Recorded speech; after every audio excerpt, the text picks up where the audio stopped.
be having heard of CBT, if nothing more than that.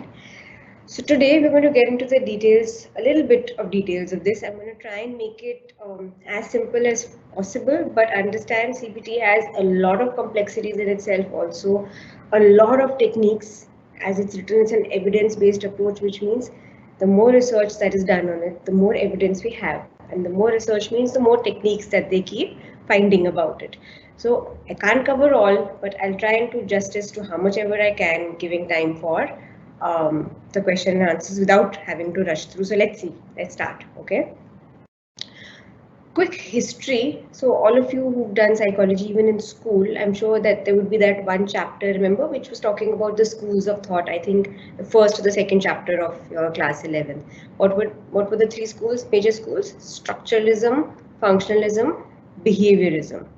Now, from behaviorism, that is considered to be a more radical behavioristic approach, and from there stems the actual history of CBT, which is not one therapy, it's actually a group of psychotherapies, which includes REBT, it could include CT, it could include BT. So RET is rational emotive behavior therapy, it could be cognitive therapy, it could be behavior therapy. Okay, so cognitive means thoughts, thinking, ideas, beliefs. Okay, and behavior is your actual actions, behavioral patterns. So if you go back the history, like I said, cognitive behavioral interventions is an umbrella term. So first it was in 1955 that Ellis came up with the concept of REBT, where basically he talked a lot about rationality. It is only when a person is rational that you can achieve your goal and purpose, is something that he believed in. And as soon as you have an irrational belief, it would be interfering in you from achieving and attaining your goals. Then Beck in 1963 founded something called cognitive therapy. By now, this is also when Freudian psychoanalysis had taken root. But Beck was not very happy with the psychoanalytical techniques, and he therefore came up with a focus more on thought processes, focusing more on the here and now as compared to psychoanalysis, more structured, more completely laid out as per a plan versus, if I can say, objective than maybe than psychoanalysis. And then a lot of empirical studies. It took 2-3 decades to actually find enough research evidence to show how effective the entire group of CBT therapies are. A CBT in itself is basically very, very goal directed, is a fixed period of time. You know exactly what needs to be done, what doesn't need to be done. We are focusing on the here and the now and the present, the current behavior. Yes, it takes up from thinking. You have to have a fact, not have your thoughts and feelings based on just an assumption, and you need to be solving problems. So it's a problem oriented approach. Identify the problem, see is there a deficit, see is there an excess, and then you end up resolving that.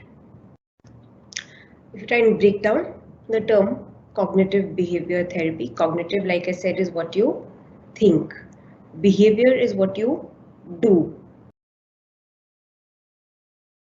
and how you feel, the emotions, is what is the connecting link between what you think and what you do.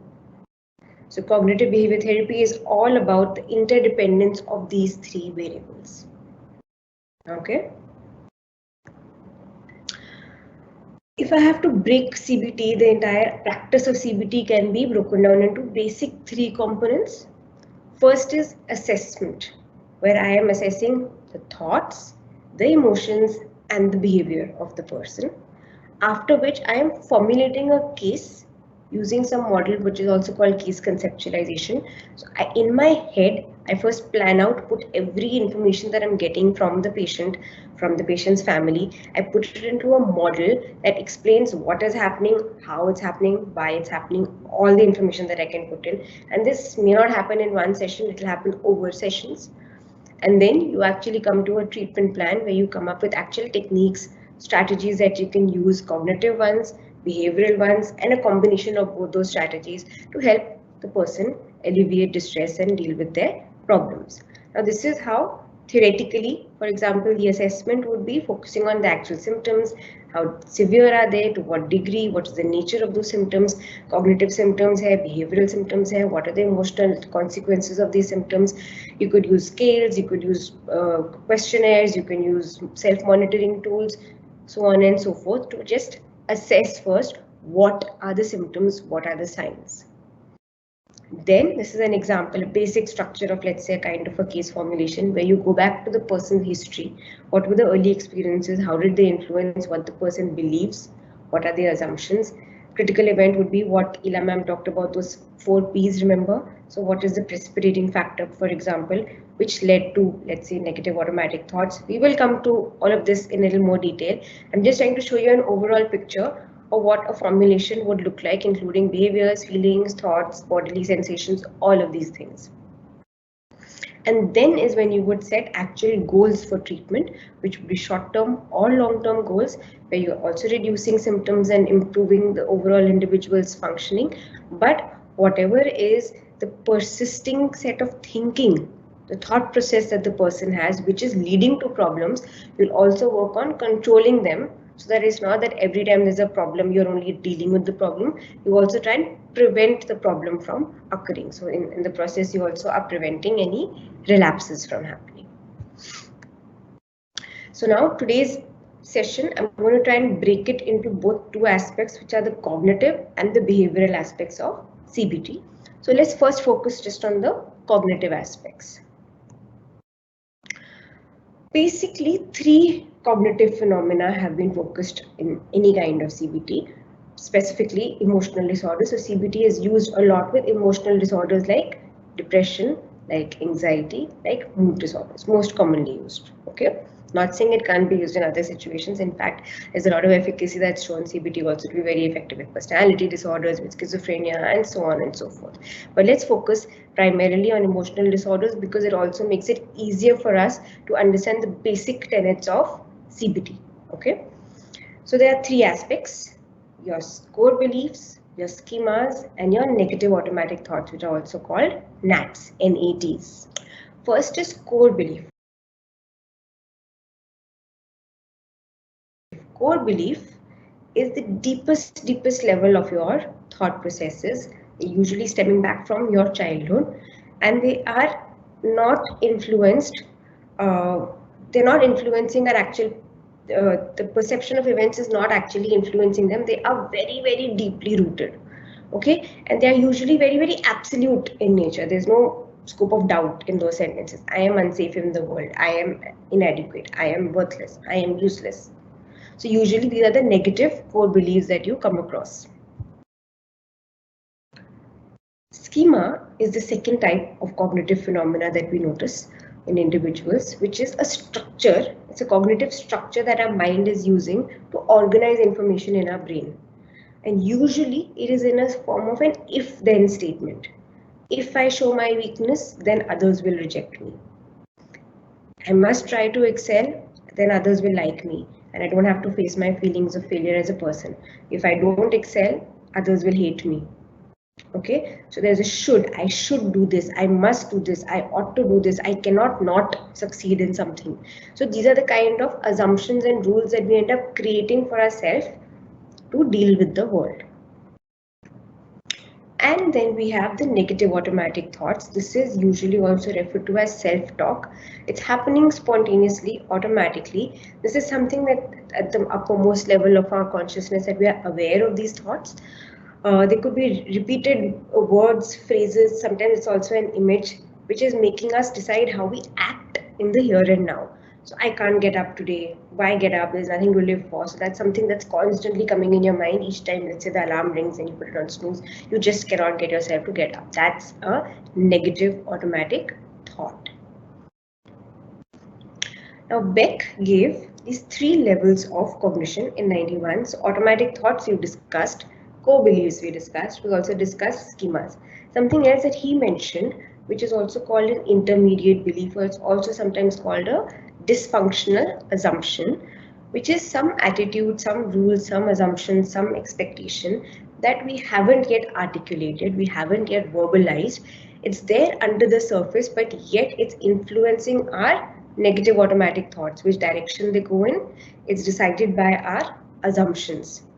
And specifically in the case of anxiety, depression, mood disorders, we found a role of these dysfunctional assumptions or these intermediate beliefs to be very, very high. For example, sick people are a burden, meeting new people is something to avoid, always look for danger and expect it to be there. So these are some examples. So if you want to connect all these 4 components that we just talked about, what were the 4 components? Core beliefs, schemas, negative automatic thoughts, and intermediate beliefs or dysfunctional assumptions. These are all various levels of cognition. So when you actually do cognitive therapy or cognitive behavior therapy, we usually are targeting the top 2 most levels, which are the negative automatic thoughts and then the dysfunctional assumptions or the intermediate beliefs. The actual schemas and the core beliefs, which are more deeply rooted, get impacted directly when you start working on the top 2 levels of cognition. Okay?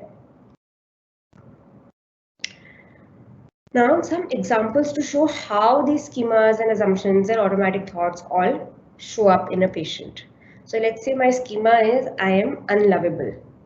That means my assumption might be if I impress people, they will like me. If people get to know me, they'll think I'm a loser. So what is the thought that I'm again and again thinking to myself? He doesn't like me, I'll be rejected, I'm boring, I'll never have a partner, I'll never be in a relationship. Let's try it the other way around. Let's say I have automatic thoughts all the time which are telling me I can't do anything right. If I make a mistake, things will fall apart. What do you think could be the assumption underlying that? If I don't have someone to help me, then I may not be able to survive. I won't be able to support myself, which means my schema is I am helpless, right? It is a schema of abandonment. If I don't get constant reassurance, I'll be abandoned. It's not possible for me to be happy on my own. What would be an automatic thought? He's going to leave me. It's awful to be alone. I'm always going to be alone all my life. I'm such a loser. Okay. Now we come to the most interesting part, in my opinion, about cognitive behavior therapy is dealing with cognitive distortions. Now, because of negative automatic thoughts that we just discussed, this is happening. Why? Because there is some error in the way we are processing information. How are we interpreting whatever is happening around us? When somebody says something or doesn't do something or doesn't say something, the way our mind takes out a meaning of that particular action or inaction sometimes is faulty. The fault over there is a cognitive fault. It's a cognitive distortion. So we're going to go through 10, 11 such common examples. A lot of other sources, you have similar distortions often mentioned with different names, but this is the crux of the most common, most major distortions which are found in cognitive therapy. First is black or white thinking, which means I'm either thinking in black or white, very extreme views. So I'm viewing everything, every person, every situation, even my own self, even other people, either it's entirely bad or it's entirely good, right? There's nothing in between that's happening. For example, if somebody made an error of judgment in a sports, in a cricket match, he thinks, I'm a total failure, nobody will like me, everyone will hate me. So he's not seeing that maybe some things I did wrong in judging. It would be an entire situation which leads to an extreme cognitive belief. Next is exaggerating. So when I'm being overly critical of myself or overly critical statements for other people also, that include terms like never, nothing, everything, always. So I've not been invited to the New Year party. So I say I'm never going to be invited to a party because nobody cares about me. Okay. Let's say filtering, where I'm ignoring all the positive things that are happening to me, around me, but I'll focus only on the negative and I'll exaggerate and inflate that negative. So let's say I've had a haircut, and after receiving lots of compliments from friends and families, one particular friend was critical and didn't like my haircut. So I would think, I knew I shouldn't have gotten a haircut. I look like a freak. People are laughing at me. I look like such a loser. Because of one criticism amongst a group of compliments, I filtered out all the compliments and I'm focusing only on the negative comment. Then is discounting, where I would reject any positive experience as being not meaningful, as being not important.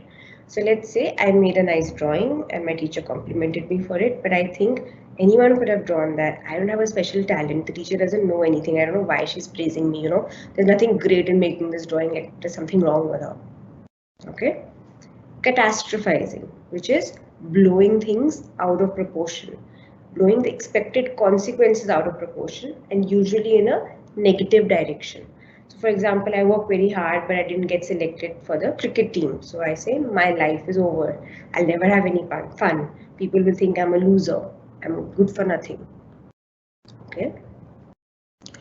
Then we have judging, where I'm being critical of myself or I'm being critical of others with a lot of emphasis on should have, must have to, should not have.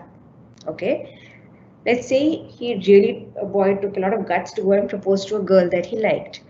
He had a nice conversation. It lasted 20 minutes, but he comes back and tells me, I shouldn't have laughed so much. I should have been more relaxed. What will she be thinking?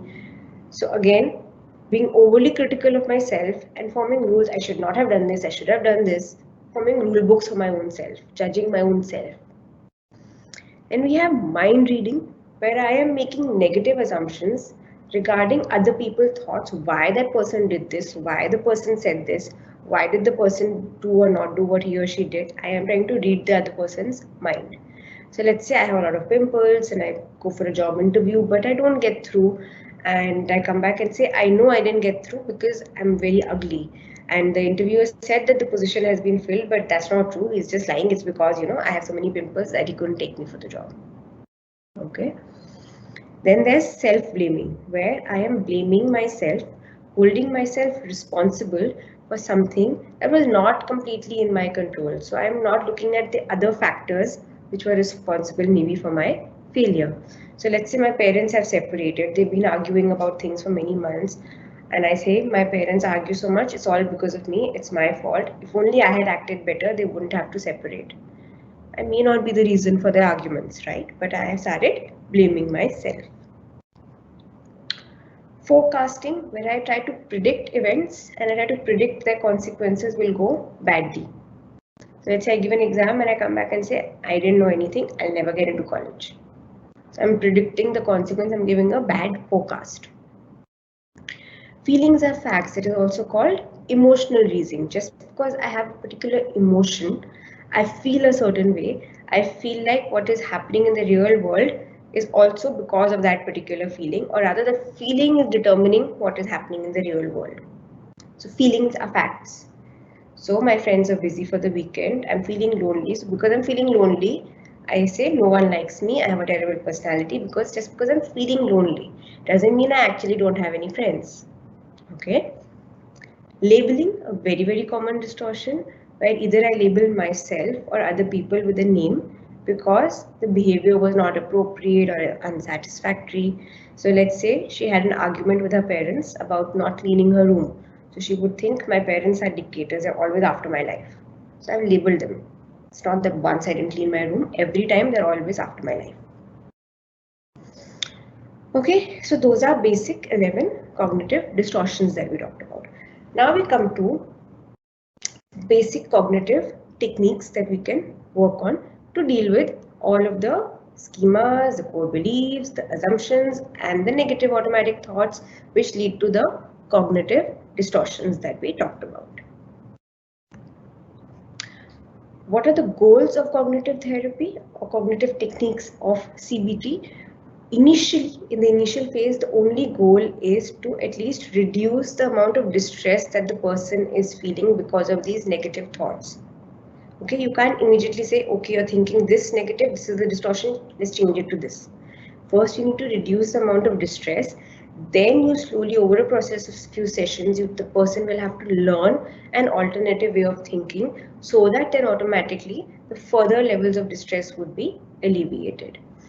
In the process, other goals that you're also using are seeing the relationship between thoughts and emotions, which is contributing to behavior. You are trying to identify the thoughts which are dysfunctional and you're trying to modify them. You'll help the person find alternative ways of looking at situation, looking at life, looking at self.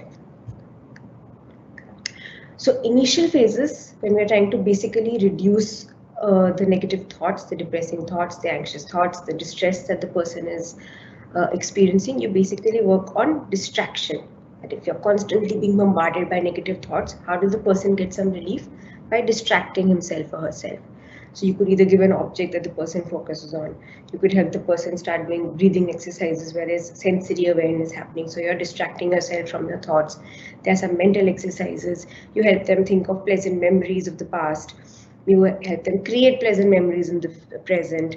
You help them perform an activity that are absorbing all their attention so that their mind is getting distracted from those thoughts. Sometimes you have worry time, which means you actually schedule, let's say you have a worry hour scheduled in the day, you will only worry from 4 p.m. to 5 p.m. every day, which means rest of the times the thoughts come, you just shelve them and do something else. And this is an endless list. People could come up with any technique that works for each person to distract themselves, but this works only on a short-term basis. This is only in the initial phase. After which comes the most important part and the challenging part of CBT for a therapist is first to be able to identify the actual negative automatic thoughts. Okay, and there are various ways of doing this. I'm going to try and explain 3-4 main common ways that we can elicit the thoughts and the emotions of the person. One is a worst consequence scenario. Why worst? Because typically there are a negative appraisal. There is a negative thinking process which we see in the person. So the person says, I can't do this because, I don't know, I just can't because I'm so scared. What's the worst that could happen? So let's say I'm scared of failing in an exam. What's the worst that could happen if you failed? Of course, depending on the context, but that's when you can use a worst consequence scenario. Another technique is recounting specific episodes. How do you get to know a particular thought? How do you get down to the NAT? How do you get down to the schema and the belief? You can't get to it by discussing general situations. You need to get into specific examples of what happened in the person's life. So you usually start with, when was the last time that you felt anxious? So let's say the person says, we were getting ready to go out for lunch on Sunday and I started to feel anxious. What thoughts went through your mind when you felt that? I thought my legs would give away and I would collapse. So that could be a negative automatic thought. Were you afraid something bad would happen? I thought I didn't want to come out. So that's possibly a secondary thought. And then of course you need to go further. Just one technique is never going to be enough. There's always going to be a combination of techniques. Another technique is an affect shift. This is also paying attention to mood. Affect with an A. Remember, day one, Ila ma'am, what did she say? Mood and affect. Affect is your emotional expression. So changes in your affect can also occur when you're talking about symptoms, talking about giving exposure to various trigger situations, when you're trying to induce symptoms. So that is when you first acknowledge what is the emotion, label it, describe it, and then elicit what were you thinking when you felt this way. Same thing that we just did right now also. But you notice the shifts which happen. As soon as you see a mood change happening, means there is likely to be a change in the kind of thought. So you try and elicit what are those thoughts underlying that particular shift in affect. Then very commonly used is a daily thought record. This is helpful because you'll give this as a task to the patient where he or she can use this to monitor himself or herself. Okay, you can make it as elaborate as you want, but the basic 3 columns which have to be there are what is the situation, who, when, what, where, what was the actual triggering situation, which made you feel, what were you feeling, and usually you are asked to rate that emotion, let's say on a 1 to 10 scale or typically on a 0 to 100 scale, how strongly did you feel or experience that emotion. And then what were the thoughts that were going on in your mind when you were feeling this way? Sometimes it's a thought, sometimes it's an image. So you try and jot that down. This helps because many times you're not aware of what is the exact thought that you were feeling. You just felt very angry. What was the thought that was going on in your mind when you felt angry? How dare he say this to me? That's a thought. Okay. So till now we've done distraction. Then we did identifying the thoughts. Now you come to the restructuring part where you're actually modifying the person's thoughts. Okay. Now here you'll first identify a pattern which is not working out for the person, which is a dysfunctional pattern. Then you will guide them to consider, is there an option? Can you think differently? Okay. Then in case it's a negative situation, in case it's a distortion, you can identify the distortion and make them make a more correct, more rational attribution. If their belief system is so strong, they've been believing and thinking in the negative thought process for such a long time, you start reducing the strength of that belief. Sometimes you use evidence-based approaches where you check out that is there enough evidence to support what you're thinking, is it actually valid, and make them realize and reduce the strength of their faulty belief systems. And then you start finding more alternative functional options that they can end up using, believing, acting upon. Now, these techniques could either be verbal or they could be behavioral. In verbal, something which is commonly used is a disputation technique, which are again and again back and forth going through some questions where I am not telling the person, if you're thinking like this is wrong, let's think like this. No, you help the person, you just dispute what the person is thinking. You're basically confronting and challenging his or her thoughts so that he is able to find an alternative way of thinking. Okay, you're not going to lecture, you're not going to get into an argument, you're not going to give interpretations over here. Very sensitively, very systematically. Some very simple, straightforward questions are there alternative ways of thinking about this? What is the evidence for what you're saying? What are the advantages and disadvantages of the way you're thinking? What is the effect of that thinking on yourself, on other people around you? What errors of thinking could you be making? So help the person challenge his or her own thoughts. That's a disputation technique. Okay, now again, 3-4 ways of doing this disputation. One is actually testing reality, where we're looking for evidence, where the person will think, what is the evidence for and against my thought? Are my thoughts based on facts? Are they assumptions? Are they interpretations? Am I jumping to negative conclusions? How can I find out if my thoughts are actually true? Is this thought 100% true all of the time? Okay, so I'm testing reality to see how accurately am I forming a thought process about it. Second way is where I help the person look for alternate explanations. So are there any other ways I could look at this situation? What else could this mean? If I were being positive, how would I perceive this situation? Remember yesterday we talked about investigating alternatives as a simple technique, very similar to this cognitive technique. Then is putting things into perspective. Is this situation actually as bad as I'm making it out to be? What is the worst that could happen? How likely is this that it will actually happen? What is the best that could happen? What is most likely to happen? Is there anything good about this situation? Will it matter in 5 years, 10 years time in the long run? Okay. And then there's another way where I use very goal-directed thinking. What is my goal? Is this thinking, if I'm thinking this particular thought is going to help me achieve my goal, or is it going to hinder it?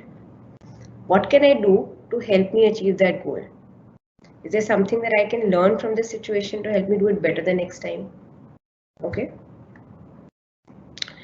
Another way of verbally modifying or cognitively restructuring thought processes is helping the person generate rational responses. There's a distorted thought. The person has to talk back to the distorted thought. Each time it comes, the negative automatic thought comes, you counter it with an objective fact or with a rational response. You try and see what was illogical, what was wrong about the negative automatic thought and make it rational.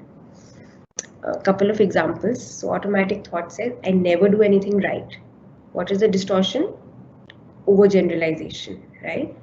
That's not true. I do a lot of things right. So look for evidence to support the fact that what all have you done right. Okay. Everyone will look down upon me. If that's an automatic thought, it could be mind reading, it could be overgeneralization, it could be all or none thinking or black and white thinking, it could be fortune teller error. Again, these are various terms, some of the distortions that we did discuss. So here a rational response could be someone may be disappointed that I'm late, but it's not the end of the world. Maybe the meeting won't even start on time. Okay. Now remember, there's no one rational response to every automatic thought, but the point being the person has to come up with the rational thought. You don't give it to the patient. Okay. And the last step in working with the cognitive thoughts and the cognitive techniques is actually identifying the assumptions, the core beliefs, the schemas that are underlying the negative automatic thoughts. Why? Because here, until we don't reach to those deep-rooted schemas and the deep-rooted core beliefs, we won't be able to help the person work on relapse prevention. So here again, active listening, we talked about yesterday, needs to be there so that we can pick on monitoring what is not being said, what is unsaid in the session, and we can draw our inferences from across sessions. What are the themes? What are the logical errors that are being made in all the negative automatic thoughts? Help the person evaluate himself or herself. Sometimes see what are the memories that are happening, what are the family rules, because there's a lot of influence of our family thinking also, which happens on our own mind. And again, you also look at affect shifts. How do you work with these assumptions?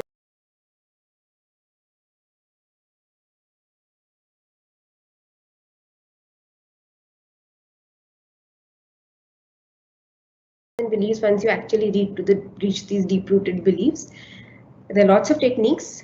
Two most important ones that we're talking about are Socratic questioning and the downward arrow technique.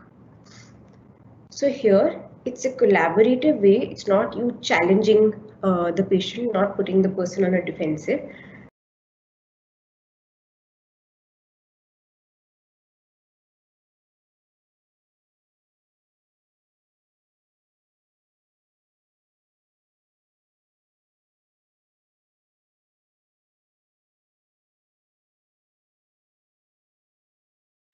But let the person answer. Believe that the person has the answer. Don't be dismissive, but basically you're moving from concrete to more abstract. So initially what we did when we were coming to specific examples, we were going from general to specific.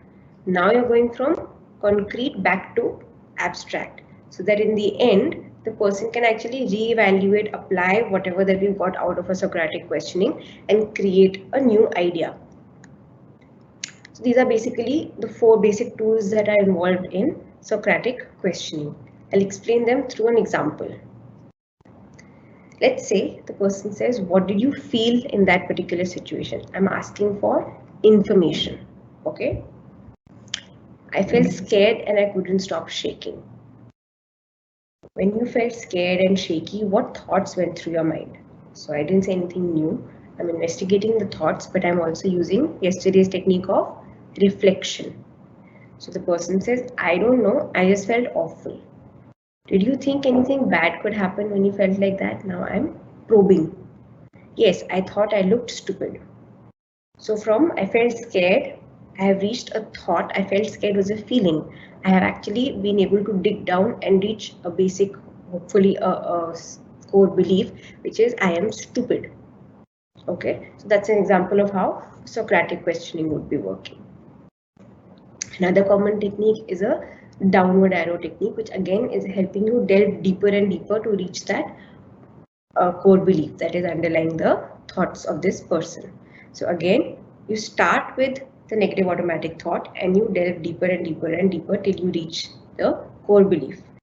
Don't ask too many questions, but the aim is not for you to reach the core belief. The aim is for you both together to bring it up so that the patient on his or her own reaches and arrives at that core belief. Okay.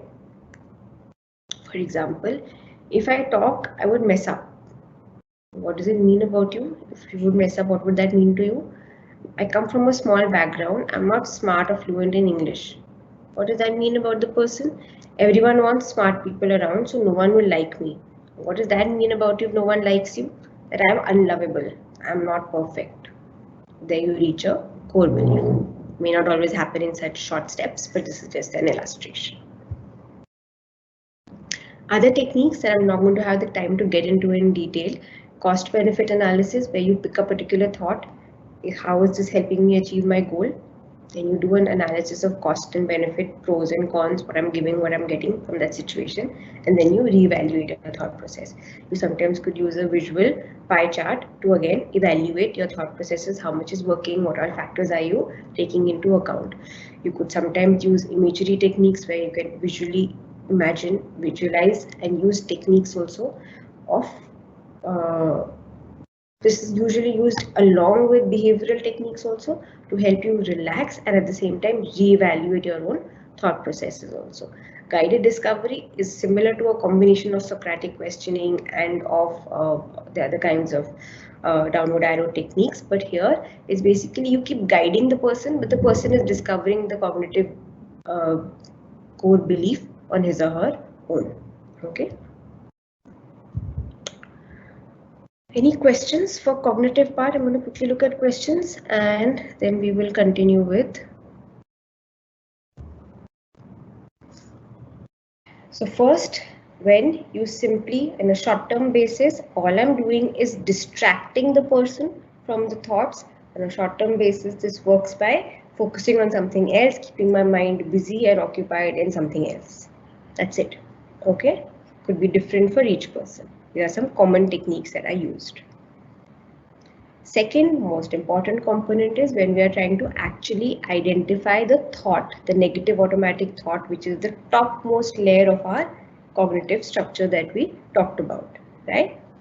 One way is by focusing on what's the worst that could have happened if whatever the situation is, depending on the context, depending on the negative appraisal of that particular situation.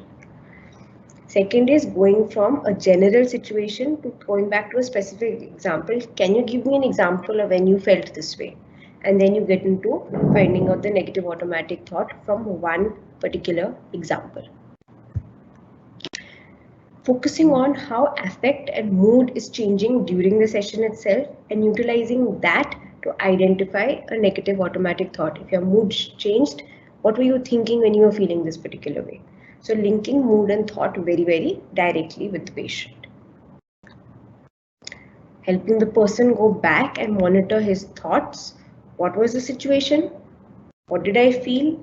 How severely and intensely did I have that feeling? And what were my thoughts associated with those feelings? Okay. Then we come to cognitive restructuring, which is modifying these thought processes which are negative, which are faulty, which are dysfunctional. How do you do that? Either verbally or behaviorally. Behaviorally we'll come to in the behavioral techniques. We're talking just about the verbal part right now. It is through either disputation where I'm verbally challenging, not arguing, not fighting with the patient, searching for evidence. Okay, so for example, checking out reality. Is there any evidence to show that what you're thinking is valid? Is it factual or is it an assumption? Or secondly, you start looking for alternate options. Is there any other way that you could think about the situation? Any other way you could look at the situation? What else could be the meaning attached to this? So look for other options. Put things into a perspective. Is it actually as bad as I'm making it out to be? Is this the best thing that could happen? What's the worst that could happen? What is most likely to happen? What is the probability of this happening? So putting it into a larger perspective. Another way is of linking it with your goal. What is your goal of the situation? Is the way I'm thinking helping me achieve this goal? Is it not helping me achieve that goal? What can I do that will actually help me solve my problem? Is just worrying about it going to help me solve? Or is there something I need to do? Is there something I can learn from this situation? Okay, so these are ways of verbally challenging. Another way is to help the person come up with a rational response. You have the automatic thought, you identify the distortion, you help the person come up with an objective, rational, more logical response. You don't give it, you work and help the patient arrive at it through Socratic questioning, through downward arrow techniques. You actually get to the underlying assumptions and the beliefs which you are aware of over a period of some sessions. Okay, Socratic questioning, what are you doing? You're moving from concrete to more abstract, where you're asking a set of questions, where you're asking for information, you're going to listen, you're going to reflect, you're going to probe, and keep doing this again and again and again till you finally reach a core belief. Okay. Another way is the downward arrow technique, where you start from the automatic thought, you keep going downward, downward, downward, downward till you reach the core belief. That's an example. It started with if I talk, I'll mess things up, to because I feel that I am unlovable or I think I'm not perfect. Okay. Other techniques, yes, these we're not getting into right now. If you're interested, you can go up and read about them. I won't have time. They're not just these, there are a lot more cognitive techniques also that are available. Like I said, some of the behavioral techniques are over here. Imagery is a major technique. Guided discovery also could have a behavioral component attached to it. Okay. Now we're going to start with the behavioral aspects of CBT. So when we're talking about, went back to CBT, what was it? What we think, what we feel, how we act. So behavioral component is talking about what our actions are, what our behavioral patterns are. There could either be a behavioral excess or a behavioral deficit.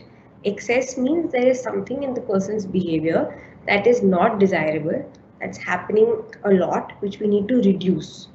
Okay, either in frequency or in intensity or in duration, but basically there's a behavior that we don't want that is happening. We want the behavior to be removed. Other option is where there is a deficit in behavior. What we want is not there. Okay, there is a desirable behavior that we require, but that behavior is missing.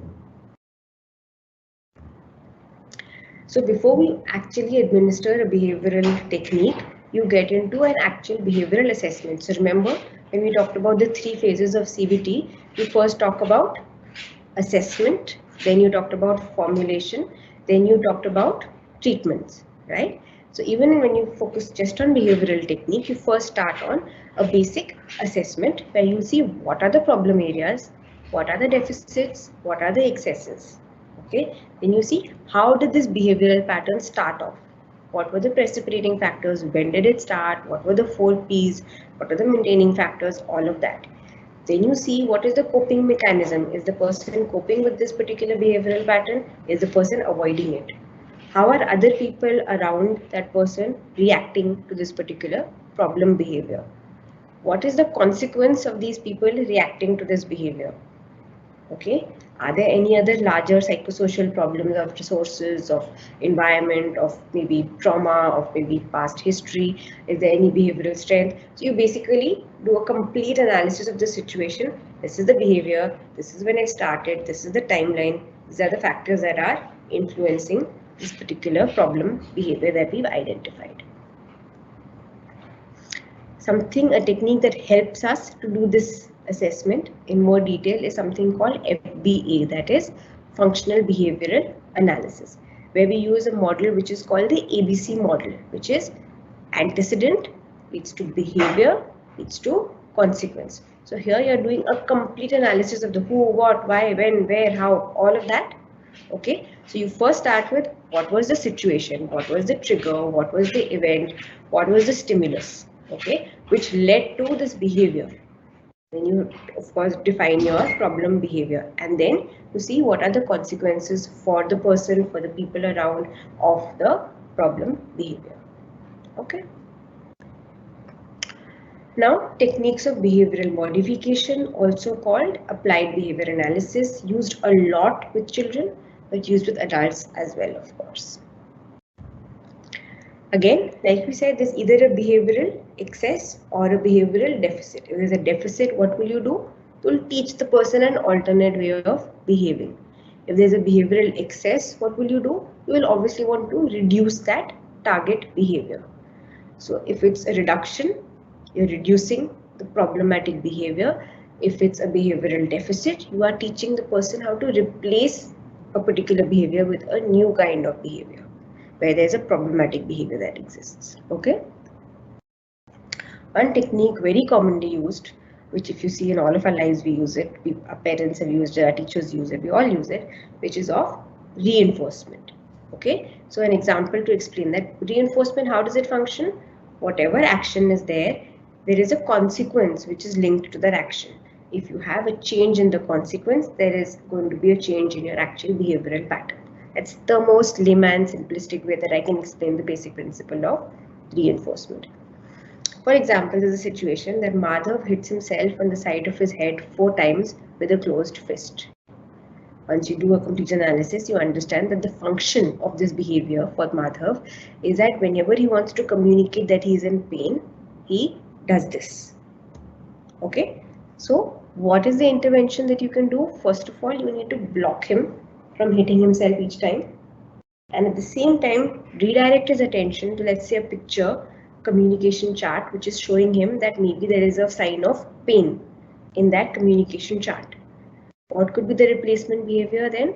The child learns slowly that instead of doing this, which is being blocked, I will pick up the picture communication chart with the sign language and show him I am in pain.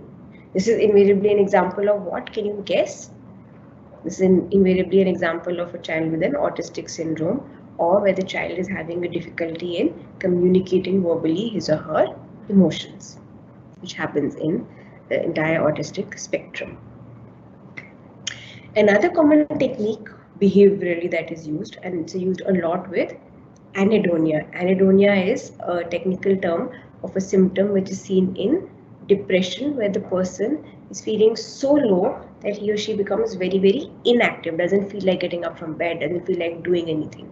So here you actually focus on the person's goals, the person's routine, the person's activity, and you are going to now directively improve and increase the person's participation levels. And which context, you only don't do the things that the family wants the person to do or you want the person to do. What has some meaning and value in the person's life. So whatever things the person enjoys doing, whatever are basic routine activities and whatever are necessary activities, you club all these three and you make sure that you actually sometimes sit down and make a routine with the patient, and this is the routine. You need to force yourself to participate in this structure on a daily basis, which involves something that you enjoy doing, also involves something that you have to do even if you don't like it, and your basic routine tasks of getting up on time, sleeping and eating, exercising. Okay. Another technique behaviorally, which is a major part of CBT, is graded exposure, used in mostly phobias, anxieties, where there is a lot of irrational fear. So typically here you create a hierarchy of the feared stimulus. This was something I feared a lot. This is something I fear the least. Let's say I have a fear of lizards, right? So my hierarchy could be beginning with an actual lizard falling on my head versus me just seeing that there's a lizard in the room next door on the wall. Okay, so then I get a graded exposure where I break it into smaller tasks, maybe first just seeing a picture of a lizard to actually being in a room with a lizard around. And I'm also taught techniques to relax myself, to also focus on my thought processes, my beliefs. That's the cognitive part. But behaviorally, you're focusing only on actual exposure in real life, making it very clear. And this is where in behavioral part, you can take the help of a relative. In cognitive techniques, you have to do it your own self because it's your thoughts, it's in your mind, right? Behaviorally, you can take the help of a parent, of a family member who's around you, who can help you pull through, let's say, a graded exposure. Again, you mix it with relaxation techniques, you mix it with imagery techniques that helps you cope with the emotions that come up in that graded exposure session. Like I said, relaxation, which can be used as a part of graded exposure, it can also be used separately. Simply breathing techniques, progressive muscle relaxation, which was a very common technique given by Jacobson. You can read about it. There are guided imagery techniques where you tell the person to do deep breathing. At the same time, you help the person to focus on each muscle group of the body, keep tensing and relaxing each muscle area. At the same time, maybe you're helping the person visualize a relaxing place where the person is not being able to focus on thoughts. So that's another way. Sometimes also works as a distraction technique.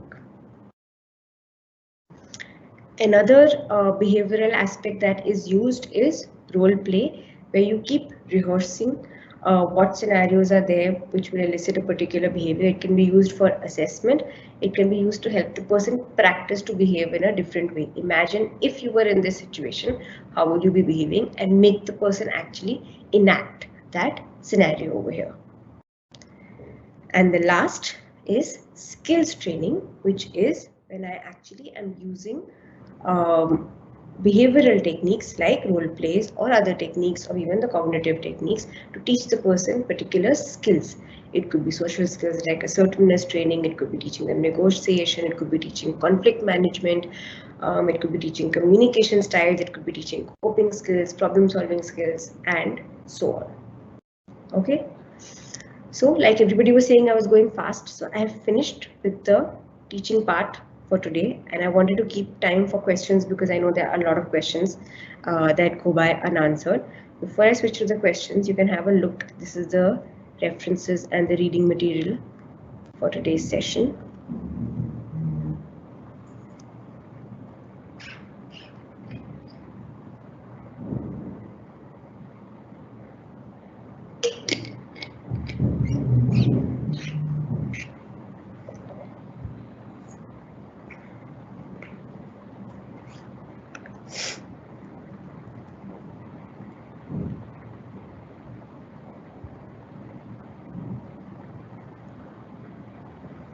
Okay, I'm starting with the questions. Uh, what if a person is dealing with an abusive parent? How will these techniques change the situation of the client? So I'm not sure I got your question, but what I've understood is that this is a child you're working with, and the child is having to deal with the responses to an abusive parent. So there again, it won't be just CBT techniques. Also, working with trauma, working with abuse is a completely different ball game, which again we'll be talking about separately also. But yes, CBT is again used. So the cognitive part will be the thought processes, but the child will change himself or herself regardless of whether the parent is abusive or not, right? Or if the patient is not responding during Socratic questioning, how can you probe them? So if Socratic questioning doesn't work, you use downward arrow. And again, these are Socratic and downward arrow techniques are the later stages when you're actually working at the assumptions. When that's not working, you go back to the initial techniques of actually arriving at the negative automatic thoughts. Till you don't have that, you can't work and delve deeper. So go back in order. It's a lot of back and forth. There's a lot of combination. Even those three phases that I talked about of basic CBT, it doesn't work as simply as that, where I have an assessment and then I have a formulation and then I start doing my treatment. It doesn't work as simply like that. You're going back and forth throughout in your CBT process.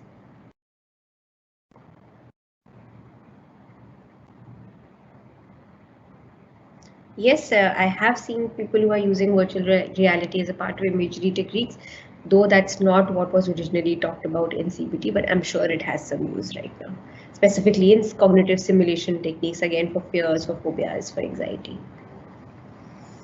Mostly the person is very rigid and won't let us know enough. They won't talk the way we are looking forward to how to. Yeah, so never think that just because you want the patient to think a particular way and the patient to speak a particular way that the person will say that. He may or may not, right? That is your job, that is your skill, that is your patience, your commitment to the therapy process, that you be there, you help the person get there.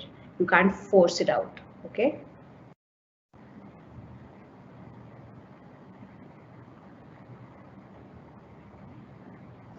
In situations where the thought and fear is not actually irrational, then of course not. If it's not a distortion, then that's not pure CBT that you're using to challenge the particular thought.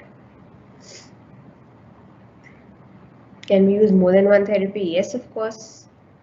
Could it be possible to get a link for yesterday's lecture? Yes, it's the same link which you would use in the same confirmation mail. All the 10 links would be there.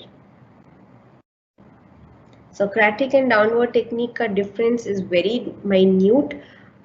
Socratic questioning is focusing on informational questioning, then you listen, then you summarize, then you probe.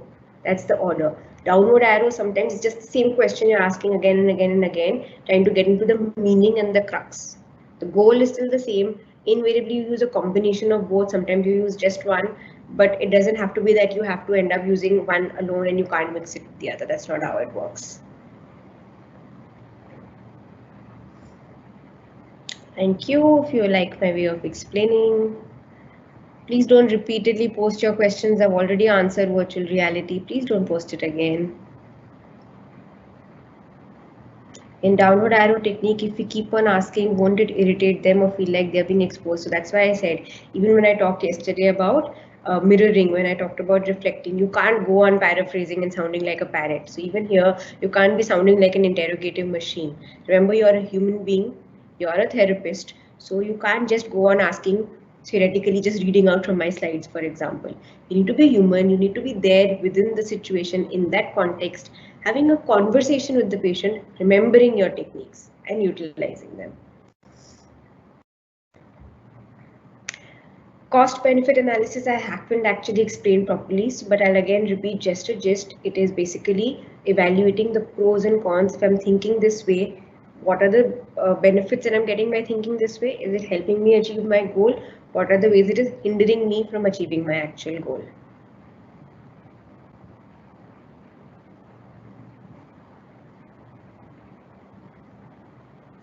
I'm sorry, there's no way for us to share the PPT. Yes, the recording is available. You can go through it as many number of times. It's going to be available till the end of your internship. I just explained the difference between Socratic questioning and downward arrow. Why was Beck not happy with psychoanalysis? I wish we could have asked Beck this question, but he wasn't happy because psychoanalysis as compared to CBT, we'll talk about psychoanalysis a little bit one of the days. So it is a lot more of subjectivity that is there. There is a lack of structure that is there, according to Beck. Again, and there's been a lot of criticism. So again, when you go back to various, why do so many therapies exist? Right? There's one theorist who comes up with a particular therapy who says this is how problems should be viewed, this is how they should be dealt with. Somebody else comes, they criticize it, they give another view. Sometimes there are extreme views, sometimes you have to come up with a balanced view to see what works. For some patients, an extreme view works better. For some therapists, an extreme view works better. So psychoanalysis is a very, very different school of thought, and cognitive behavior therapy, they're almost like extreme schools of thought. Okay. Yes, people know that the following thoughts are not suitable for them, but even then it comes regularly to their mind. That's why it's a negative automatic thought. It's a negative thought, it's coming automatically.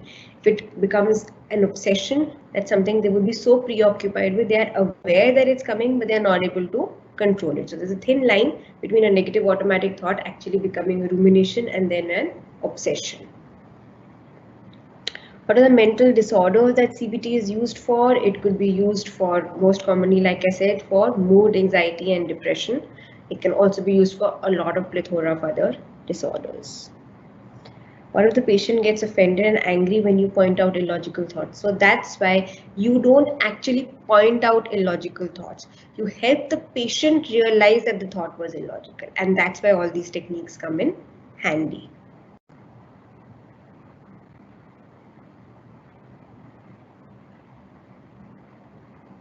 How many sessions does it typically take to reach the core belief? There's no fixed number, but on an average minimum, you will take at least 6 to 8 sessions to at least have reached the process where you're going beyond